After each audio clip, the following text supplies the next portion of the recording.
Friends, PIB की daily summary में आपका स्वागत है। आज हम कवर करेंगे 27 फरवरी की पीआईबी की डेली समरी। 26 को जैसे कि संडे था और संडे को बहुत ज़्यादा इंपॉर्टेंट कोई आर्टिकल नहीं होते हैं और संडे के अगर कोई आर्टिकल रहेंगे तो वो हम मंडे की वीडियो में कवर कर लेंगे, जो कि नेक्स्ट डे फिर आपको प्रोवाइड होता है। ठीक है, तो आज के जो आर्टिकल्स है वो बहुत ज़्यादा इंपॉर्टेंट है, जो एग्ज़ाम पर्पज़ से आपके लिए बहुत इंपॉर्टेंट रहेंगे। शॉर्ट में हम इन्हें कवर करेंगे, तो वीडियो को एंड तक ज़रूर देखिएगा। ठीक है, सबसे पहला जो हमारा आर्टिकल है वो है ministry of road transport and highway. अभी कंटिन्यू से रिलेटेड आर्टिकल्स आ ही रहे हैं, तो स्टेट वाइज आपको पता होना चाहिए कि कौन से स्टेट के लिए कितना बजट पास हुआ है। तो आज का जो आर्टिकल है वो यूपी के लिए है। पर्टिकुलर यूपी के लिए 7 नेशनल हाईवे प्रोजेक्ट सेंक्शन किए गए हैं। नितिन गडकरी जी ने इनॉग्रेट किया है, जिसकी जो कॉस्ट है, जो बजट इसके लिए दिया गया है वो है 6,500 करोड़ का। ठीक है, बालिया यूपी के लिए। तो ये वन शॉट है, वन लाइनर है, बट अमाउंट और स्टेट आपको पता होना चाहिए। ठीक है, सेकंड जो आर्टिकल है वो है ministry of fisheries animal husbandry and dairying का। Department of animal husbandry dairying to host grand startup conclave in Hyderabad tomorrow.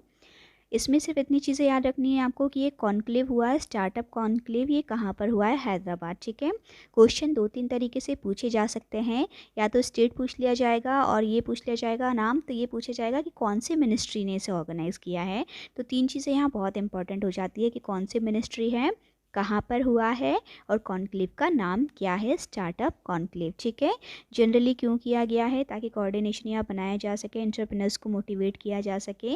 Normal सारी चीज़ें हैं, बट आप ये जो वन लाइनर ऊपर की चीज़ थी इसको याद रखिएगा।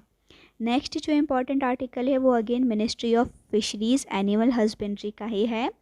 Union minister Shri Parshottam Rupala launch and inaugurate 3 national flagship program at ICAR CIBA campus Chennai. ठीक है, 3 यहाँ पर नेशनल फ्लैगशिप स्कीम को लॉन्च किया गया है। तो वो क्या है, उनके नाम आपको पता होना चाहिए। पर्टिकुलर पूछा जा सकता है कि कौन से 3 स्कीम हैं। तो आजकल जैसे क्वेश्चन आते हैं ABC, इस टाइप से पूछा जाता है, तीनों के नाम दे दिए जाएंगे, फिर पूछा जाएगा ए है या AB है या ABC, तीनों हैं।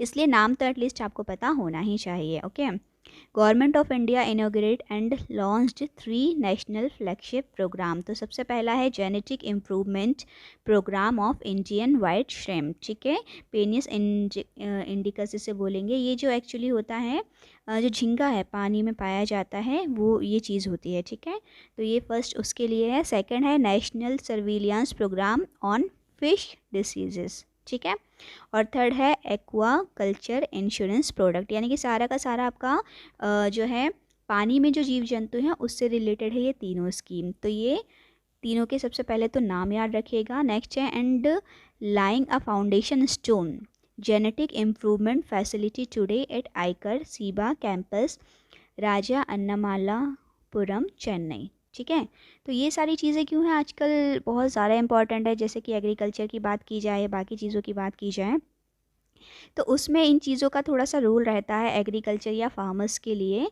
इसीलिए उसको प्रमोट करने के लिए ये सारी स्कीम्स को निकाला यहाँ पर गया है और थोड़ी सी डिटेल पे इसके बारे में बताई गई है। तो ये डेटा आपके लिए बहुत इंपॉर्टेंट रहेगा। या तो आप इसको पर्टिकुलर डिस्क्रिप्टिव में यूज़ कर सकते हैं या फिर ऑब्जेक्टिव में भी अगर आता है तो डेटा आपको उसका मालूम होना चाहिए।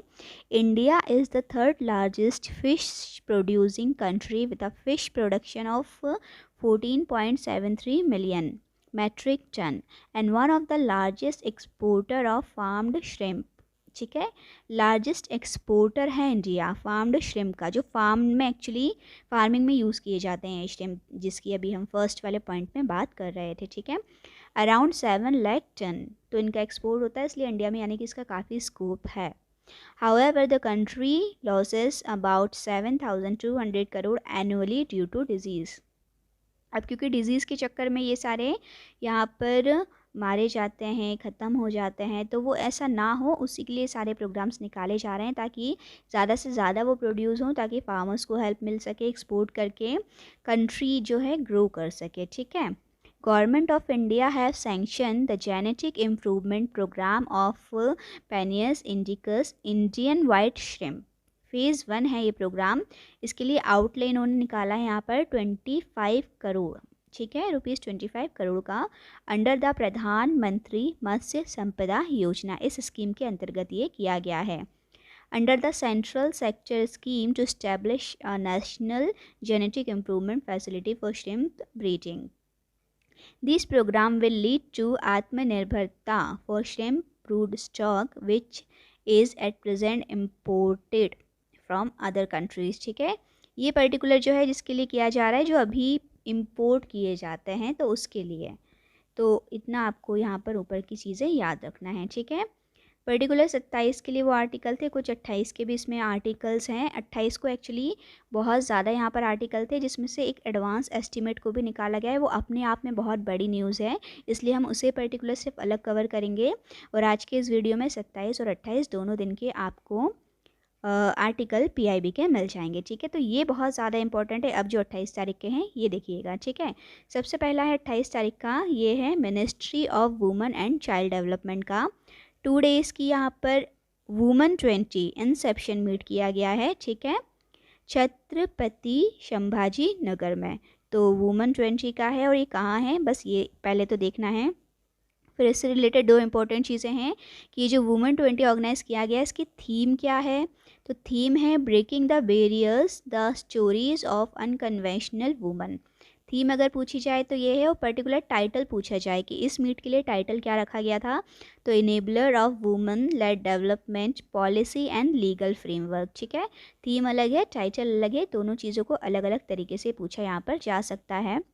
अब क्योंकि कॉन्क्लेव हुआ है तो पर्टिकुलर वुमेन से रिलेटेड कुछ डेटा भी बताया गया है, जो कि डिस्क्रिप्टिव ऑब्जेक्टिव दोनों में आपके लिए काम आएगा। The union minister also stated that out of 3 million women across the world who are appointed to political offices at the grass root level, 1.4 million women are from India. 3 million women जो all over world में हैं, उसमें से 1.4 million women सिर्फ India से हैं। She further stated that 230 million PM मुद्रा loan beneficiaries वर woman. ठीक है, मुद्रा के जितने भी लोन यहाँ बांटे गए उसमें से 230 मिलियन सिर्फ वुमेन्स हैं। Close to 100 million women in India are also part of the work force in the agriculture sector. ठीक है, ऑलमोस्ट 100 मिलियन यहाँ पर एग्रीकल्चर में भी वुमेन्स इंगेज्ड हैं। तो वुमेन का काफ़ी यहाँ पर अच्छा भी पार्टिसिपेशन चल रहा है इकोनॉमी में, कंट्री की ग्रोथ में। तो ये सारी चीज़ें अगर पर्टिकुलर कोई ऐसे भी आता है या और भी चीज़ें आती हैं तो उसमें भी हम मेंशन कर सकते हैं, ताकि उससे बहुत ही अच्छा आंसर फ्रेम किया जा सके। ठीक है, नेक्स्ट है, काफ़ी इंपॉर्टेंट है, ministry of commerce and industry combined index निकाला गया है किसका, कोर इंडस्ट्रीज़ जो हमारे यहाँ की है 8। ठीक है, तो अभी तक नाम तो वैसे आपको पता ही होंगे, अगर नहीं पता है तो इसमें ज़रूर देख लीजिएगा। क्वेश्चन में कई बार पर्टिकुलर सिर्फ यही पूछा जा सकता है कि 8 कोर इंडस्ट्रीज़ क्या हैं। ठीक है, तो वो तो मालूम ही होना चाहिए, और अगर नहीं मालूम है तो देख लीजिए, फिर उससे रिलेटेड और डेटा दिया गया है वो भी देखेंगे। तो जो 8 कोर इंडस्ट्रीज़ हैं उन्होंने इंक्रीज़ किया है 7.8% से। ठीक है, जनवरी 2023 में, is compare to the index of January 2022।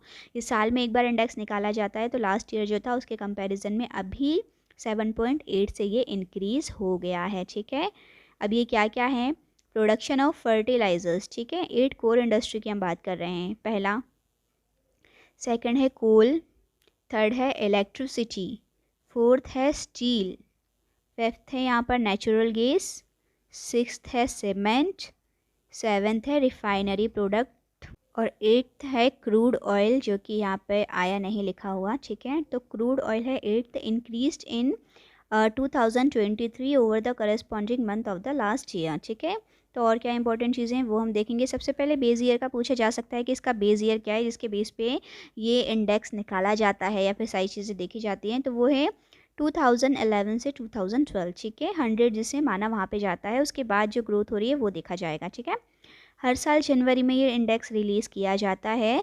अब जो 8 कोर सेक्टर बताए गए हैं तो उसका एक एक करके देखेंगे किस में कितनी ग्रोथ हुई है। ठीक है, पर्टिकुलर क्वेश्चन भी आ सकता है एक पर्टिकुलर प्रोडक्ट से रिलेटेड, या फिर टोटल भी आ सकता है। तो टोटल हमने देख ही लिया 7 से ऊपर, और अब इंडिविजुअल अगर आप देखें तो सबसे पहले कोल प्रोडक्शन का वेट जो आया यहाँ पर 10.33%। ठीक है, इंक्रीज़ हुआ है बाय 13.4% इन जनवरी 23। ठीक है, तो पर्टिकुलर आ सकता है, जैसे कि पूछ लिया कोल का कितना है परसेंटेज, यहाँ पर इसका पार्टिसिपेशन कितना है प्लस इंक्रीज़ कितना हुआ है लास्ट ईयर के कंपैरिजन में। ठीक है, ये हो जाएगा। नेक्स्ट है क्रूड ऑयल। क्रूड ऑयल में अगर आप देखेंगे तो यहाँ पर इसका जो वेटेज रहा है वो है 8.9 है। ठीक है, ये डिक्लाइन हुआ है लास्ट ईयर के कंपैरिजन में 1.1% से।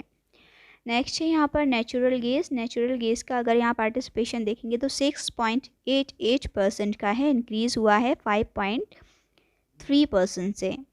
नेक्स्ट है यहाँ पर पेट्रोलियम रिफाइनरी प्रोडक्ट्स, तो ये जो है इसका वेटेज है 28 देखें तो काफ़ी ज़्यादा है बाकी चीज़ों के कंपैरिजन में।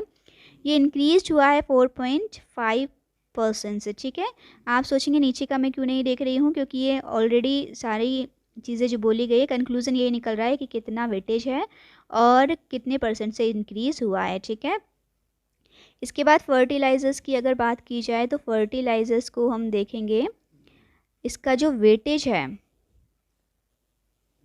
2.63 और ये इंक्रीज़ हुआ है बाय 17.9% से। स्टील की अगर यहाँ बात की जाए तो इसका वेटेज है 17.92 जो कि इंक्रीज़ हुआ है बाय 6.2% से। ऑलमोस्ट यहाँ सब इंक्रीज़ हुए हैं, सिर्फ एक ही डिक्लाइन है, इसलिए उसको पर्टिकुलर आप याद ज़रूर रखिएगा। ठीक है, सीमेंट की अगर बात की जाए इसका वेटेज है 5.37% और ये इंक्रीज़ हुआ है बाय 4.6%। इलेक्ट्रिसिटी की अगर बात की जाए तो इलेक्ट्रिसिटी 19.85 का वेटेज है, यहाँ पर इंक्रीज़ हुआ है बाय 12%। ठीक है, तो यहाँ हमने देखा कि कोर जो ऑटो इंडस्ट्रीज़ हैं किस तरीके से उसका वेटेज है, किसने कितना इंक्रीज़ किया है, किसने कितना डिक्रीज़ किया है। तो ये सारी पर्टिकुलर चीज़ों को देख के इनका डेटा याद रखिएगा, एग्जाम में किसी भी तरीके से इन क्वेश्चंस को पूछा जा सकता है। ठीक है, तो काफ़ी इंपॉर्टेंट आर्टिकल यहाँ पर है। लास्ट वाला तो बहुत ही ज़्यादा इंपॉर्टेंट था, लास्ट के दोनों ही बहुत ज़्यादा इंपॉर्टेंट है। ठीक है, तो 27 और 28 दोनों दिन का यहाँ कवर हो गया है। अब 28 का एडवांस एस्टीमेट जो कि अपने आप में बहुत बड़ा आर्टिकल था, इसलिए उसको हम अलग ही वीडियो में कवर करेंगे, उसको भी ज़रूर देख लीजिएगा। उसमें से 100% आरबीआई के एग्ज़ाम में क्वेश्चन आपसे ज़रूर पूछे जाएंगे एडवांस एस्टीमेट से। ठीक है, तो उसको आप ज़रूर देख लीजिएगा। आई होप आपको ये वीडियो पसंद आया होगा। वीडियो पसंद आए तो वीडियो को लाइक, चैनल को सब्सक्राइब करना बिल्कुल भी मत भूलिएगा। ऐसे ही और वीडियोज़ पाने के लिए चैनल को ज़रूर सब्सक्राइब कर लीजिएगा। Thank you for watching my video.